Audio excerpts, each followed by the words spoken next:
From Daily Trust News Center, this is News Hour. On News Hour tonight, explosives attacks in Shiroro area of Niger State kill civil defense commander. APC fixes March 26th for national convention as governors meet president on Tuesday. Information Minister Lai Mohammed visits Media Trust Limited, blames insecurity on absence of governance at local level. And on the foreign scene, Putin set to sign a decree recognizing Ukraine's two breakaway regions as EU warns of sanctions. Hello and welcome to News Hour on Trust TV. I'm Darshan Husseina Usman. Now the news in full. Many people have been reportedly killed as improvised explosive devices planted by terrorists on the routes of the security operatives went off in Galadima Kogo community, Shiroro local government area of Niger State. Confirming the incident, Niger State Commissioner for Local Government, Chieftaincy Affairs, Community Development and Internal Security, Emmanuel Umar, blamed it on the activity of informants who he believed might have hinted the terrorists of the movement of security operatives in the community. Among those who lost their lives are 4 officers of the Niger State Command of the Nigeria Security and Civil Defense Corps, including the commander of the team, Muhammad Ibrahim, who hails from Kuta, the headquarters of Shiroro local government. The Joint Task Force comprising the military and Nigeria Security and Civil Defense Corps were said to have responded to distress calls from Galadima Kogo of the ongoing operations by terrorists, where the entire community was reportedly set ablaze. The driver of the vehicle, who sustained injuries, was taken to IBB Specialist Hospital, Mina, Niger State, for medical attention. Galadima Kogo and its neighboring communities have been under terrorist and bandit siege since Friday, where no fewer than 8 persons were killed between Friday night and Sunday afternoon. Daily Trust Deputy General Editor Abdulaziz joins us to dissect the continued attacks on Niger State. Good evening and welcome to News Hour. Thank you. Good evening. Okay, now Niger State has actually been consistently attacked by bandits, and this is, probably the first time improvised explosives are actually used. Could the attack be carried out by bandits? And if not bandits, could it be Boko Haram terrorists, especially since the state governor recently complained, of Boko Haram attacks? Yeah, I think Niger State has been complaining. Not only the governor, the local government chairman of Shiroro and some other officials in the state have spoken about the presence of Boko Haram in the state. And I think this is what we can describe as sort of announcement, because IEDs is their trademark for terrorist group like Boko Haram and co.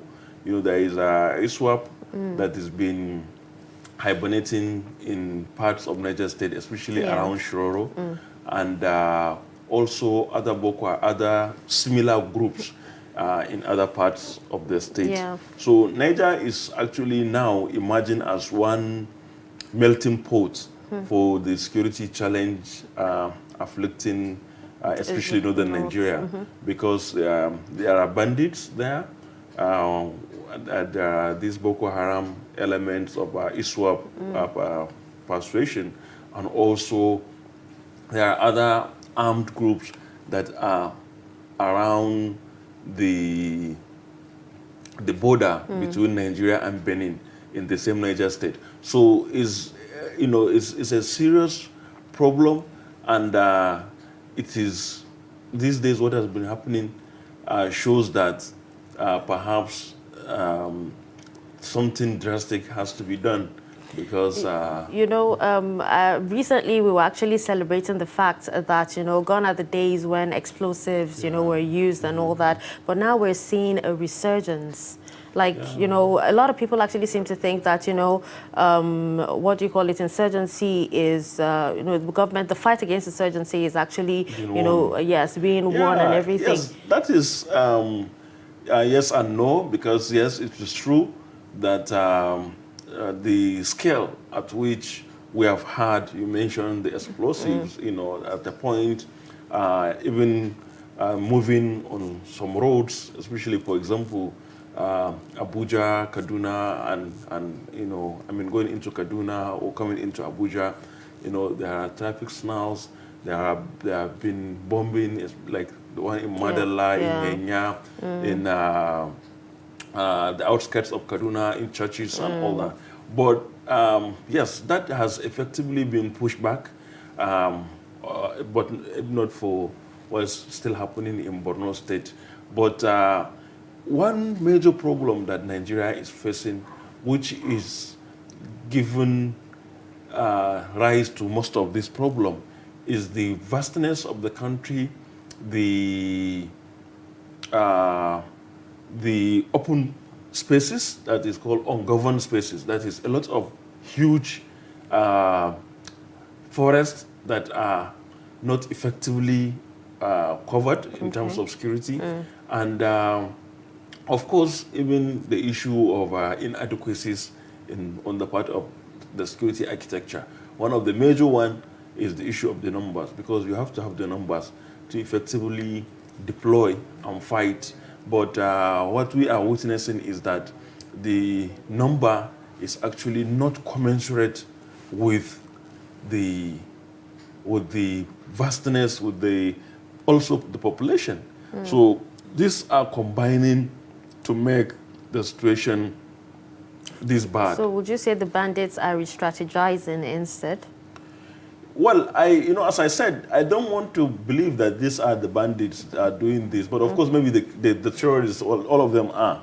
But you mean the Boko Haram and co? Yes, they are. And one of the things, we did a study recently, which was published in a journal in the US. And what we established is that a lot of Boko Haram elements are actually now in places between Niger, Kaduna, and maybe parts of Zamfara, but especially Niger and Kaduna. And largely, they operate independent of the bandits, though, of course, there are moves. And these are confirmed again and again by people who have had contact with bandits, that there are moves by the Boko Haram elements to attract the bandits into their folds, to like give them some sort of legitimacy, to also share in intelligence, to share in weapons and other things, because they are operating within the same space. But that has not been really successful in us, and oftentimes also we have found out that there are instances where they actually clash. The bandits and the Boko Haram people and the insurgents clash because of interest around maybe raids and things like that. And one interesting thing, before I finish, on Niger, which I think is yet to be unraveled, is that the ISWAP that we are suspecting to be operating around Shiroro are not known to be attacking civilian population as what is happening now in Niger. So it's possible that it's another Boko Haram or another insurgent group different from ISWAP, because ISWAP, by its own mode of operation, they largely try to placate the local population to win them over and then use them as cover to now launch attack on officials. Okay, now you talked about proximity earlier. Now, what does that imply for Abuja, considering, its proximity, with Niger states, how close it is? Yeah, actually, it's a bad one for Abuja, because, and I remember when this thing, when the Niger State governor raised the alarm last year, he specifically said that the bandits the insurgents were hoisting flags 2 hours away from Abuja. Yeah. So that, gives you an idea about how close these people are. And of course, in as much as they operate largely in the forest, but you can't rule out the possibility of inching closer or even sending missions into the big cities, because we've seen that happen at the beginning of Boko Haram, for example, when they bombed the force headquarters, the UN house. They were not having a camp in Abuja, so to speak, but they commissioned a mission, and somebody left Borno and came down here and attacked it. So in as much as terrorists have a safe haven, have a place that they can live and stay peacefully, in quote, I mean, to stay comfortably and hibernate and strategize and grow, so they can actually plan so many things. So only God knows what can happen next. All right, thank you so much for joining us on News Hour tonight, Deputy General Editor Abdulaziz Abdulaziz. Thank you. And with that, we will be moving on to the news. President of Southern Kaduna People's Union, Sokapu, says over 108 communities are sacked and over 150,000 people displaced by terrorists in the southern part of the state alone.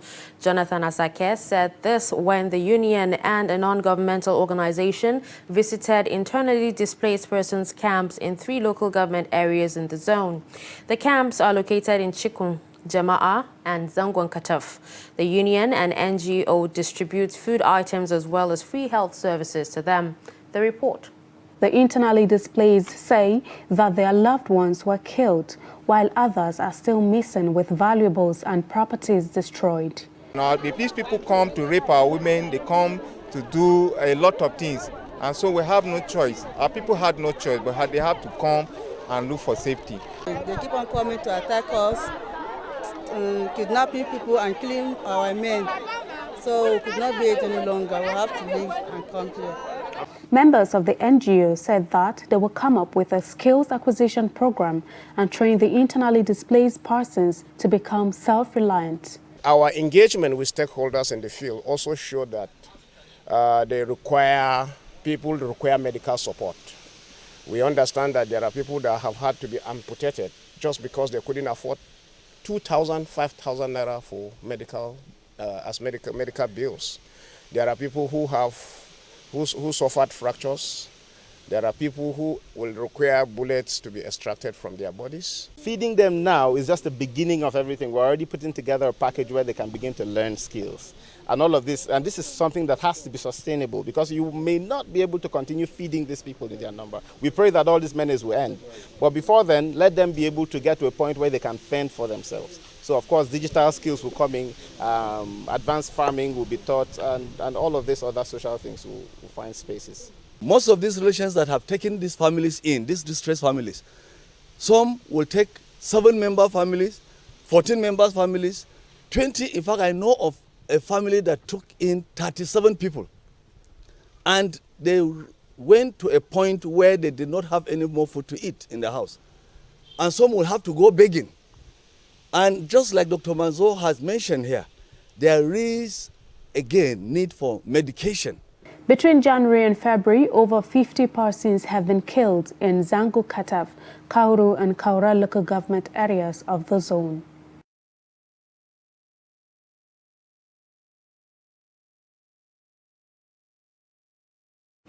Muslims and Christians in Gombe meet to strengthen interreligious harmony in the state.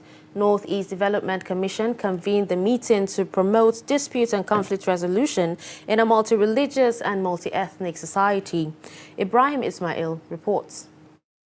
After more than a decade-long activities of insurgents in the Northeast region, rebuilding life does not only stop at provision of food and shelter, but also entails refreshing minds.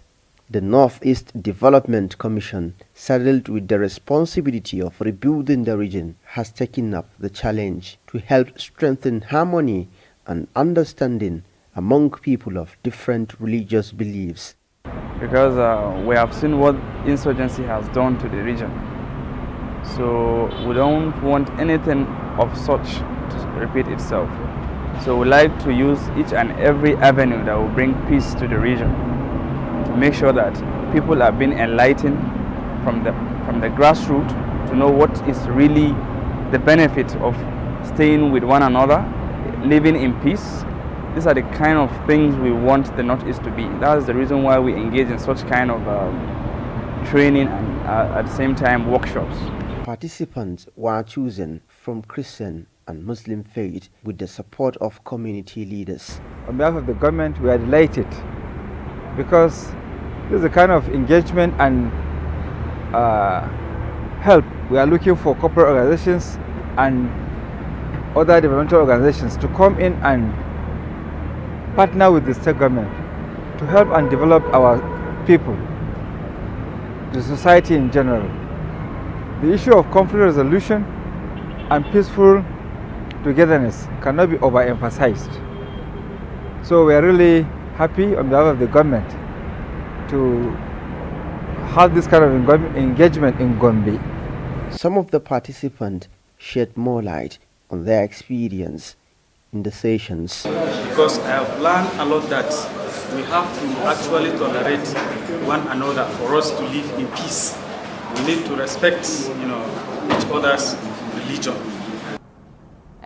I get to know that living peacefully in between Muslim, Christian, and other traditional religions is very easy to achieve our goals, irrespective of our leaders, religion, ethnic, and other differences. I learned so many things about the religion's bias which is happening among our society. So I learned how to settle with a person which is not on the same religions with him, like a Christian and Muslim. You have to settle with the Christian and take him like his brother, because don't show him any religion bias. By doing this, we have a peaceful living with each other, despite the different religions. This is not the first time such training is being organized by the Northeast Development Commission in Gombe State. It is hoped that such interactions will broaden understanding among people of different ethnic and religious beliefs for peace and unity. From Gombe, Ibrahim Ismail reporting for Trust TV. In line with the mandate of maintaining peace in its area of responsibility and interacts with civil populace for economic and socio-cultural development, the 6th Division of Nigerian Army Port Harcourt, Rivers State, has marked the 2021 West African Social Activities, popularly called WASA. The report. The celebration at the headquarters of the 6th Division in Port Harcourt involved men and officers from other army formations in its area of responsibility who unwind with the people to mark the event. General Officer Commanding of the 6th Division, Major General Olufemi Oluyede, said WASA is meant to take officers and soldiers away from routine regimented life to an atmosphere where they unwind and relax with families and civilians. We are gathered here for the traditional West African social activity, which is just like an event where we get to, entertain our guests, our families, and generally to have a good time with the wider community. Governor of Rivers State, Nyesom Wike, called on citizens to cooperate with the military on information dissemination in order to stamp down crime and criminality in the country. Represented by Secretary to the State Government, Tami Dan Agogo, the governor said that recently crime in the state has reduced, encouraging the military to put more efforts in the fight against crime, especially illegal refining products, popularly called warfare. Today's occasion will go a long way to refresh the personnel of the 6th Division, or refresh them from the rigorous training and duties of the year 2001. I wish to specially commend the GOC 6th Division for the efforts put in place since your assumption of office to fight all forms of criminality, especially in the areas of oil bunkering, kidnapping, etc., in your area of responsibility. Your effort, no doubt, has brought about peace in the South-South region. General Officer Commanding and Land Component Commander Operations Delta Safe, Major General Olufemi Oluyede, said that the formations will also come up with modalities that will checkmate the challenges faced by the military to make Nigeria better. I want to describe last year as a very successful year. In terms of training activities, operations conducted, all in line with the vision of the Chief Army Staff. I think all were successful. And going forward, what we intend to do is to up our tempo in terms of, actualizing our mandates. Right? They're all aware that we have challenges, and we intend to, come up with modalities that will checkmate those challenges and make Nigeria a better nation. Suspended Deputy Commissioner of Police Abba Kyari, who is currently in custody of the National Drug Law Enforcement Agency over his alleged involvement in drug trafficking on Monday, took the federal government to court. Kyari, in his suit, is praying the courts to compel the NDLEA to grant him bail on health grounds pending the hearing and determination of his fundamental right enforcement application. In an ex parte motion he filed through his lawyer Ikenna, the embattled former head of the police intelligence response team told the court that he's being held on the basis of false allegations leveled against him. However, Justice Inyang Ekwo noted that the suit contained some averments that would require federal government response and ordered all the relevant processes to be served on the government, cited as the sole respondent, and adjourned the case to February 24 for hearing. Caretaker and Extraordinary Convention Planning Committee of the All Progressives Congress has picked March 26, 2022 for its convention. Addressing newsmen at the party's National Secretariat in Abuja after a closed-door meeting, the Secretary of the Caretaker Committee, Senator John Akpandudoehe, said the preparation for the convention will commence on 24th of February 2022. He said the zonal congresses will hold before the national convention slated for 26th of March 2022.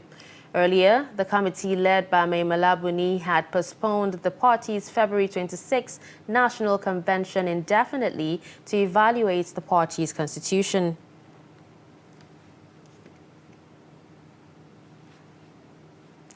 Nigeria's Minister of Information and Culture, Lai Mohammed, says absence of effective governance at the local and subnational levels contributes to the lingering security issues in the country. The minister made the remarks during a courtesy visit to media trust owners of Daily Trust and Trust TV. Mohammed also seeks for a robust partnership with the platforms in tackling rising cases of ritual killings in the country. Trust TV's Shafi'u Suleiman reports. Lai Mohammed, while responding to questions on the sidelines of the visit, says inability to address existing social challenges such as growing number of out-of-school children, lack of employment opportunities, slow down national efforts to tackle the insecurity challenge. A lot of the problem also, I think, stems from lack of governance, especially at the sub-national level. I'm not here to criticize either state or local government, but I'm saying that if there's more, presence of government in the rural areas, especially in the states, I think it will also be a way to address really the area of the non-kinetic aspect of addressing the banditry issue, addressing the issue of Boko Haram. He earlier told the management of Media Trust Limited that the Buhari government is worried about the rising wave of ritual killings in the country, which led to the murder of 150 women and girls. This situation, he says, prompted a decision by the government to launch a national campaign against the challenge. I was delighted to read a newspaper editorial on the scourge of ritual killings yesterday, Sunday. I implore the Daily Trust and indeed all media organizations to join the campaign against the scourge. For those who may still be in doubt, ritual killings have assumed a worrisome dimension in recent years. According to an NGO, Foundation for Partnership Initiatives in the Niger Delta, 150 women and girls were killed for ritual purposes between January 2018 and December 2021. The management, led by the acting chief executive officer, appreciates the minister's visit, which affords the opportunity for a robust engagement between the two parties for a mutually beneficial relations.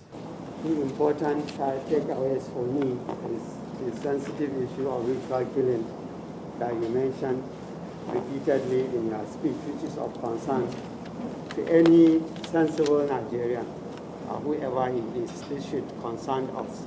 And I think as a media house, we will do all we can to support the government. The host team used the opportunity to engage the minister on a wide range of contemporary professional, social, political and economic issues as he commended the accelerated expansion of the company. I want to use this opportunity to congratulate Media Trust Limited on the debut of their TV channel, Trust TV, which is already making waves in the industry.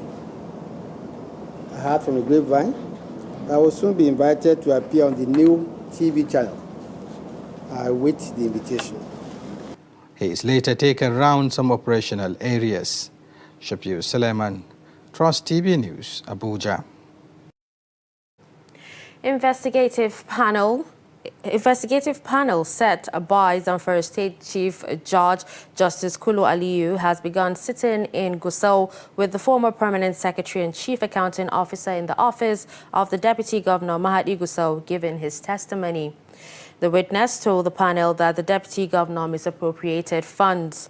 The Permanent Secretary, who is the third witness out of 7 witnesses, presented their testimonies during the maiden sitting of the 7-man investigative panel probing the state's Deputy Governor over impeachment allegations against him. The state's Deputy Governor, who is the respondent in the case, however, did not appear nor send counsel to represent him before the probe panel. The complainant, who is Zamfara State House of Assembly, is accusing the Deputy Governor of breach of constitution, financial fraud, and abuse of office. Ebonyi State House of Assembly has on Monday declared the seat of the embattled Deputy Speaker of the House vacant following his alleged resignation as a member of the House of Assembly. Other members who were said to have defected from the People's Democratic Party to the All Progressives Congress during plenary were Oliver Osi, representing Ivo constituency, and Ngozi Ezilo, representing Afikpo Northeast constituency, as their letters were read on the floor of the House. According to the Speaker, Francis Nwifuru, the duo also resigned their membership of the State House of Assembly. But in their successive reactions, the embattled Deputy Speaker, who insisted that he remains the Deputy Speaker of the House, described the action of the House as monkey child's play. Meanwhile, some hoodlums suspected to be loyal to the Speaker of Ebonyi State House of Assembly were alleged to have attacked and beat up the Secretary of the Nigerian Union of Journalists, Ebonyi State Council, Nnamdi Akpa, who is the Ebonyi State correspondent of Guardian newspaper. You're watching News Hour on Trust TV. Coming up after the break, how Nasarawa mechanic survives bandits' attack. Do stay with us.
Hello and welcome to Trust TV News Update. I'm Zainab Bala. For more news, follow us across all our social media platforms.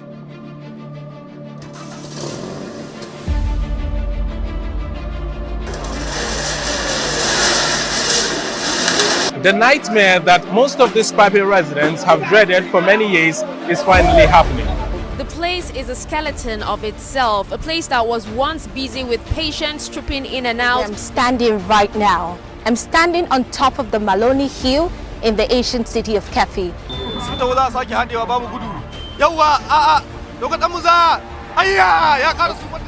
Cooperation. I know communities where they are contributing to buy locally manufactured guns to defend themselves.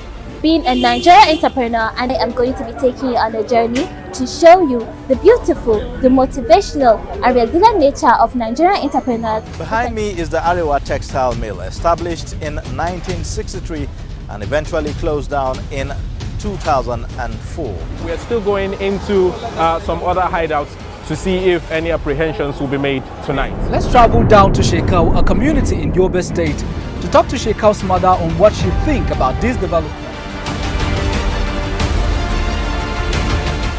Well, even to be a magistrate is a funny thing. Yes. Have things changed? Is there more corruption now in the judiciary? What can we do about it? Well, this is one of the internally displaced camps here in Gusau, the Zamfara state capital.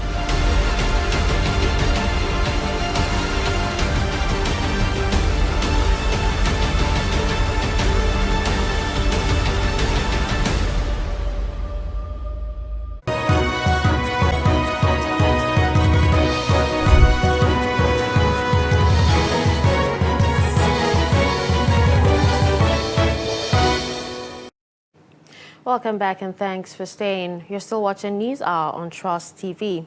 Let's take a look at some of our top stories. You heard that many people have been reportedly killed as improvised explosive devices planted by terrorists on the routes of security operatives went off in Galadima Kogo community, Shiroro local government areas of Niger State. You also heard that Caretaker and Extraordinary Convention Planning Committee of the All Progressives Congress has picked March 26, 2022 for its convention. Moving on, Kano State Governor Abdullahi Ganduje wants Northern broadcast media organizations to team up in the fight against drug abuse in the country. At the 7th Annual General Meeting of the Broadcast Media Owners Association holding in Kano, Ganduje says the media can play a leading role in the fight against drug addiction. Trust TV correspondent Idris Jibrin reports. These are owners and representatives of various media organizations across northern Nigeria deliberating on the role of the media in fighting the menace of drug abuse across the region. According to Governor Ganduje, to eliminate drugs among youth, media has to rise up to the challenges of its social responsibility. Through the various efforts of the media, people have come to be informed and kept in space with the events and happenings locally and at the international level. However, with the liberalization of the broadcast media, the industry has witnessed remarkable growth, resulting in frequent breach of ethical conducts. The Wabiaring proprietorship impact the focus of attention on personality at the expense of serious national issues and over-sensationalization, as well as consideration of commercial interest over collective interest are some of the unpleasant practices that could hinder the role of broadcast media in nation building. With over 10 million youth involved in drug abuse, participants believe that adequate media campaigns across all northern states of the Federation is among the most important solution to drug abuse. An estimated 14.3 million people in Nigeria had used drugs, excluding alcohol and cigarette. And 1 out of 7 people are using drugs. That is from the ages of 15 to 64. And 1 out of 4 drug users is a woman.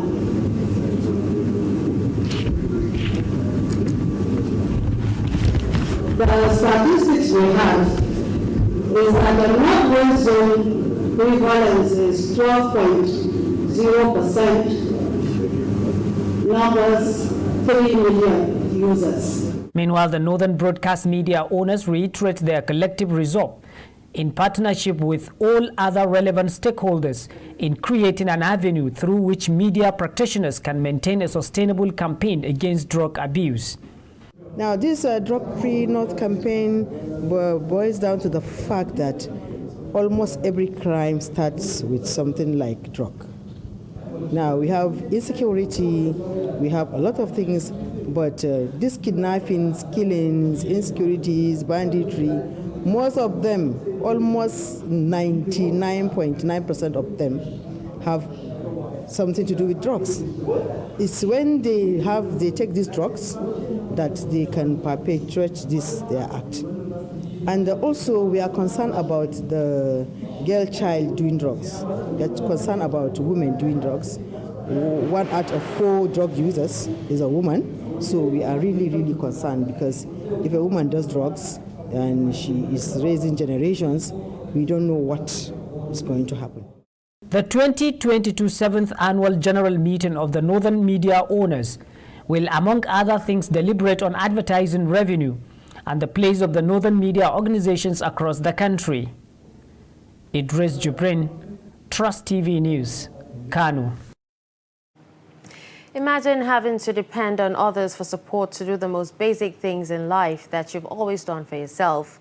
Well, that's the pain of 25-year-old mechanic Yahaya Muhammad will have to live with after losing both hands to an attack by bandits in Doma, Nasarawa State. Take a look. On 27th January 2022, Dalhatu Araf Specialist Hospital received a man covered in blood, with both hands chopped off. This young man is 25 years old Yahaya Muhammad, an automobile mechanic whose life and destiny were about to change forever. A very agile young man, his high spirit seemed not deterred by what he had gone through in the hands of the perpetrators of this evil act. But still, he narrates his experience on the fatal night of January 27th, when he and his apprentice ran into heavily armed men while returning from work. Anyan adadu. To na ji na gama aiki na ina hanyar dawowa na gida. A yankin Doma. Shi na haɗu da ɓarayi. Suka yi bigen da itace. Na faɗi. Sun kwace mashin. Sun ce in ba su kuɗi. Na ba su. Sun ce in ba su waya na ma na miƙa musu.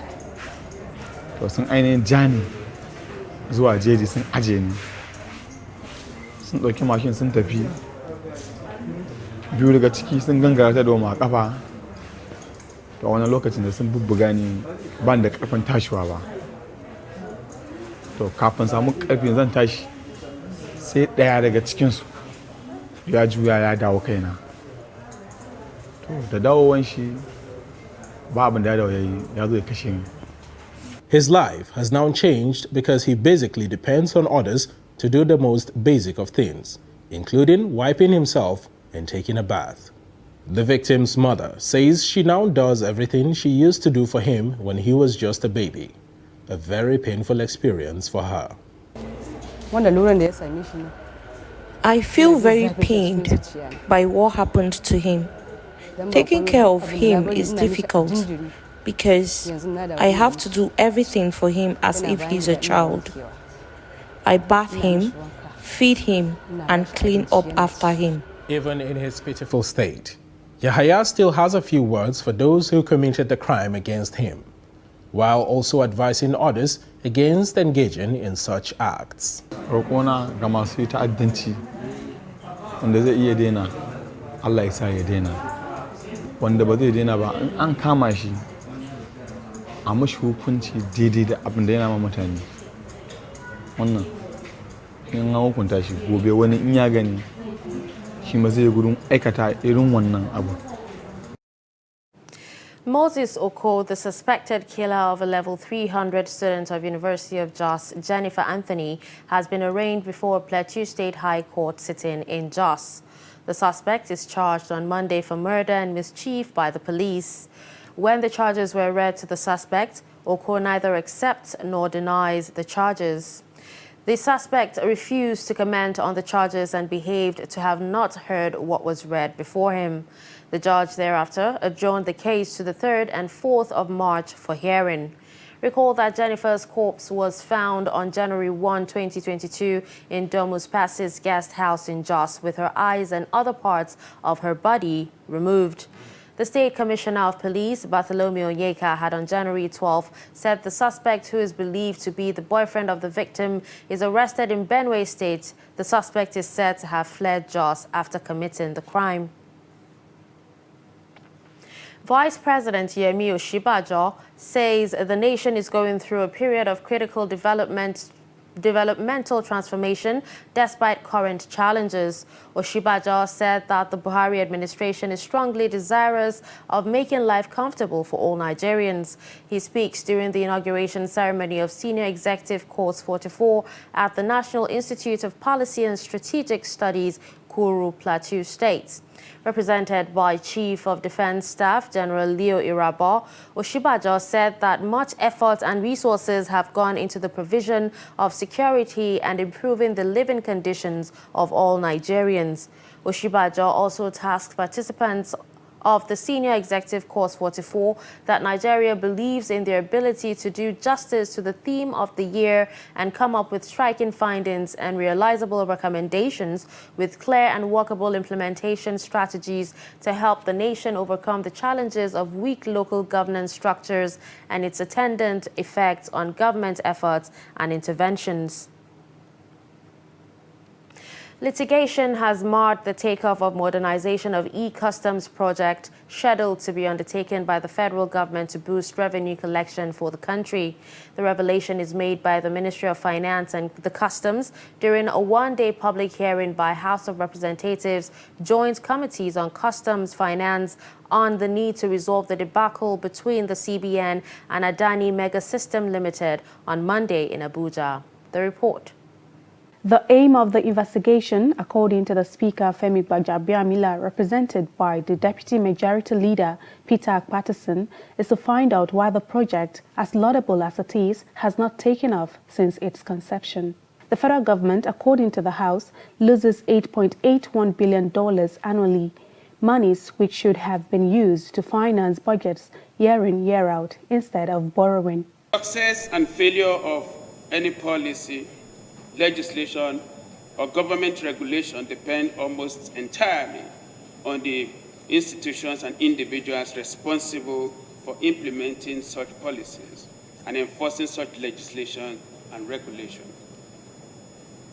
As such, Parliament has a responsibility to ensure that the government institutions are adequately equipped and properly guided to effectively deliver on their mandates. From our findings, which is the major reason for today's meeting, a PPP arrangement was made within certain consortium,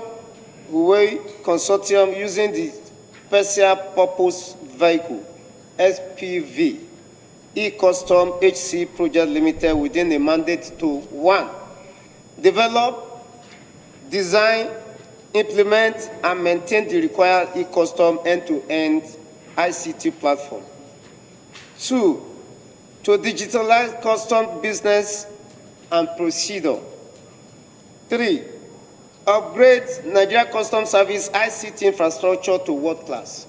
But in its reactions, the Ministry of Finance blamed the countless litigations on the proposed e-customs between the CBN Technical Committee on Comprehensive Import Supervision Scheme and Adani Mega System Limited as responsible for the setback. In a letter with reference to DIR, you can see the reference there, dated 18 September 2017, the Technical Committee cancelled the agreement following further due diligence, which revealed that the technical partners of the company, Messrs. Adani International Limited, a company registered in the United Kingdom, did not possess the required expertise in relation to the project field, nor proven track record in the execution and operation of projects in the field covered by the contract. The Nigeria Customs, on its part, described as illegal the secret award of the e-Customs contract to Adani Mega System Limited by the CBN committee. Customs said Adani lacks the capacity and experience to deliver such an important project, but was also curious on why the House, who earlier sanctioned the contract, is now calling for a fresh investigation. Findings of the then Joint Committee also showed that there was strict compliance to the Procurement Act 2007 and that the consortium that was selected exhibited high technical expertise and financial capability to execute the project. After due consideration of the process of award, the Joint Committee found no breach since none of the extant laws were subverted. It is therefore curious that the same House is raising the same issue again.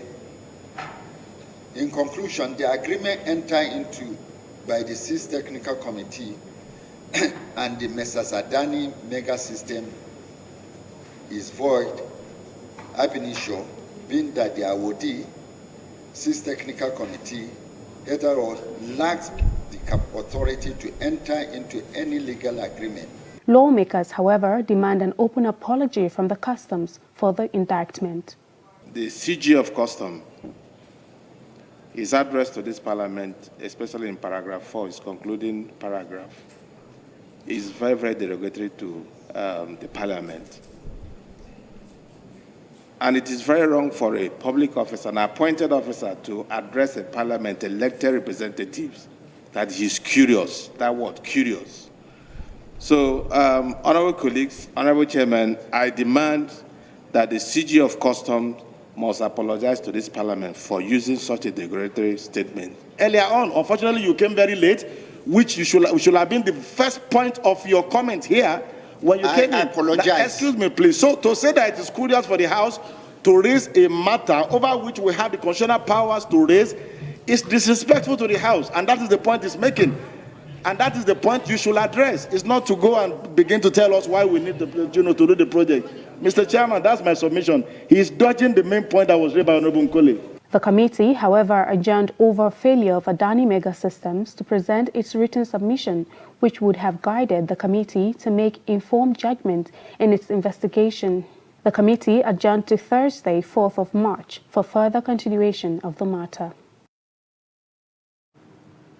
Let's join Chamunda Beng for business news.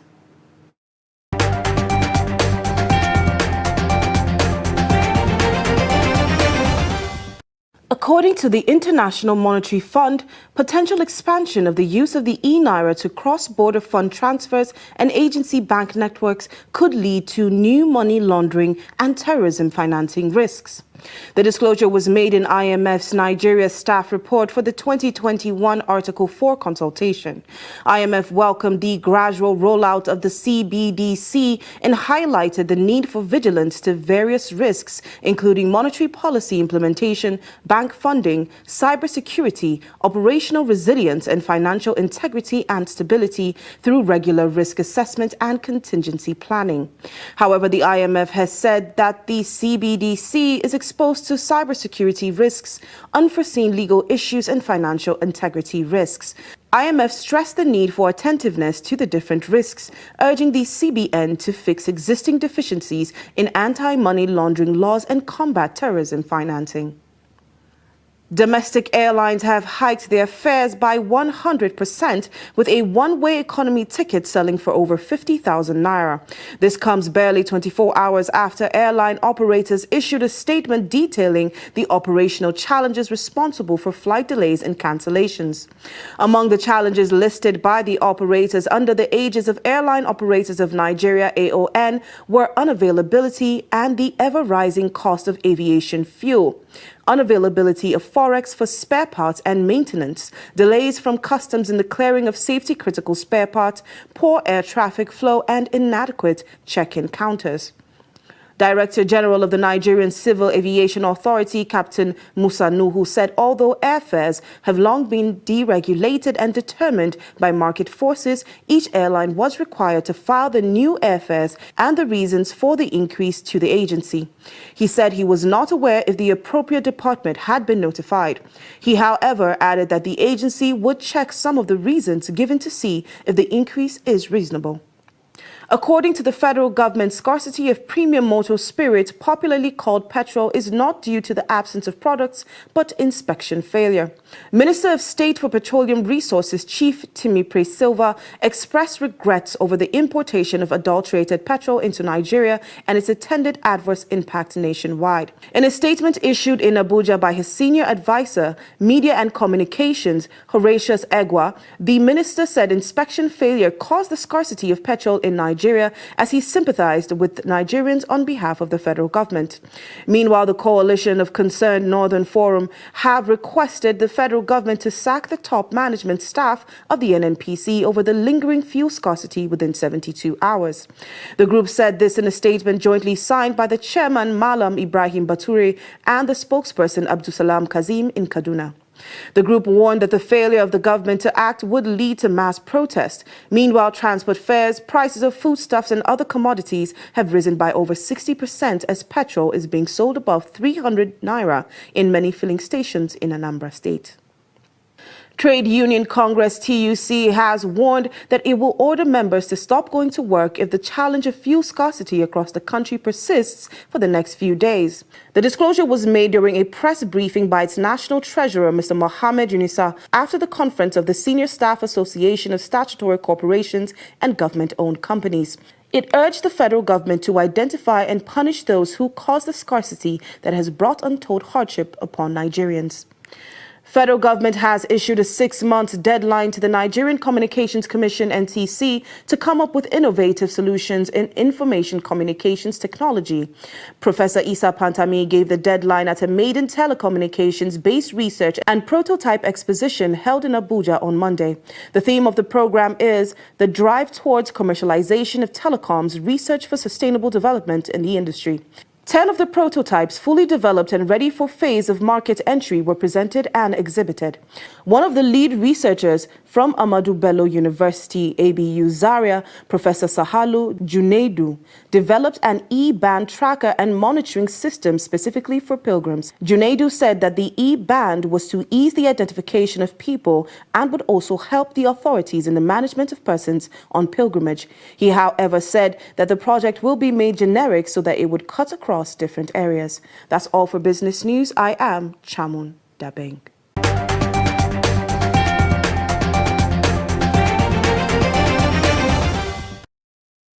And away from Nigeria, Russian President Vladimir Putin says he plans to sign a decree recognizing the 2 breakaway regions in eastern Ukraine as independent entities.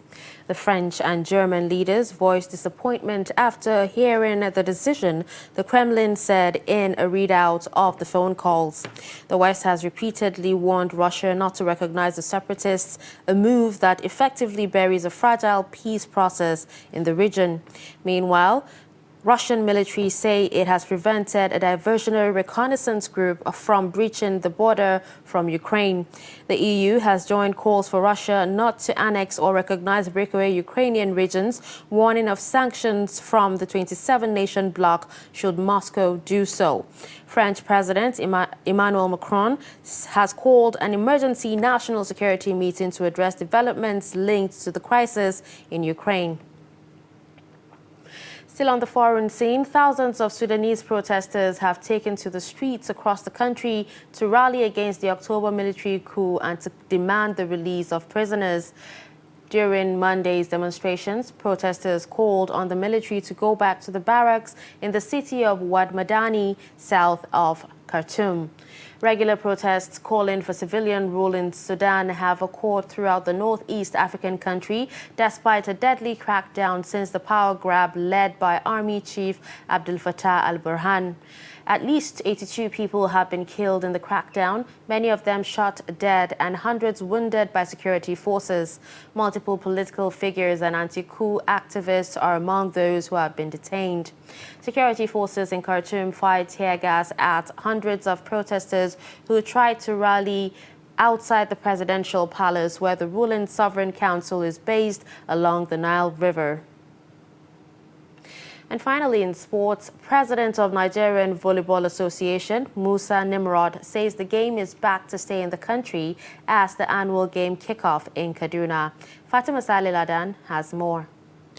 This year's Presidential Beach Volleyball Cup, with participants drawn from all over the country, forming over 23 teams, male and female, all for the purpose of clinching the honor. The President, Nigerian Volleyball Federation, Musa Nimrod, says the game is back stronger than before. We want to thank God very much because volleyball, we are back to where we were before. Where football and volleyball were competing with each other. We are now back in those 70s and early 80s. Those that were knew that period, you know that football and volleyball were the main sport events that youths play in this country. He says more needs to be done from the side of the government in terms of sponsorship. My only advice to the government is that they should take note of this, that sometimes it is not our fault at the national level. When there are invitations from our international body, they give us 1 month notice, 1.5 or 2 months notice. Government should take note of that. That is not our fault. They should be able to support the team. 2 players or 4 players, some state could not sponsor. And it's disheartening, very, very disheartening. This is purely federation sponsorship. We don't have private sector. So we appeal to the state government. Now, if anything that wins here now, it carries the name of the club. It's not the players. The teams comprises of 15 male and 8 female, also featuring under 19 boys and girls. Fatima Saleh Laden, Trust TV News, Kaduna. Still talking sports, let's join Adeni Ajishafe for more news.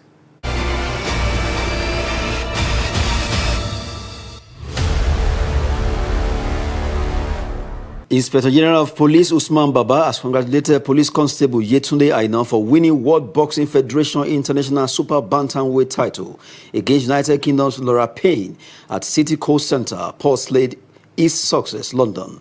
IGP commends Aina for her courage and giant strides in making Nigerian police force proud. Yetunde Aina is a boxing referee at the amateur level and boxing judge. In basketball, Team LeBron won the 2022 NBA All-Star Game 163-160 against Team Durant, with Stephen Curry making 5 3-pointers in 128 seconds, becoming the first player to win Kobe Bryant's All-Star MVP trophy. Finishing with 50 points, 2 points away from Anthony Davis' record set in 2017. Team Durant were led by the Philadelphia 76er Joel Embiid, who scored 37 points and 10 rebounds. LeBron James makes the match-winning shot, playing in his 18th All-Star game to cede 1 short of Kareem Abdul-Jabbar's record, scoring 24 points to leave the NBA All-Stars game in Cleveland, Ohio. That's Sport News. I am Adeni Ajishafe.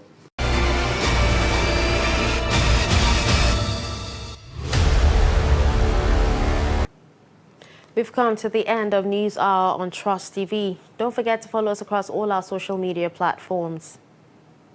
I'm Darshan Hussaina Usman. Thanks for watching.